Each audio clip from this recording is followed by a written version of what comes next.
Hello everybody, in this video I'll be replacing the oven globe in this Fisher Paykel oven. The first thing you need to do is remove this glass cover.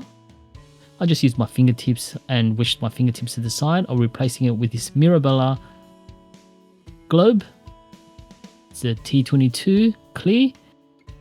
It's 25 watts and I purchased this from Coles for about $2.75. It's pretty cheap and affordable.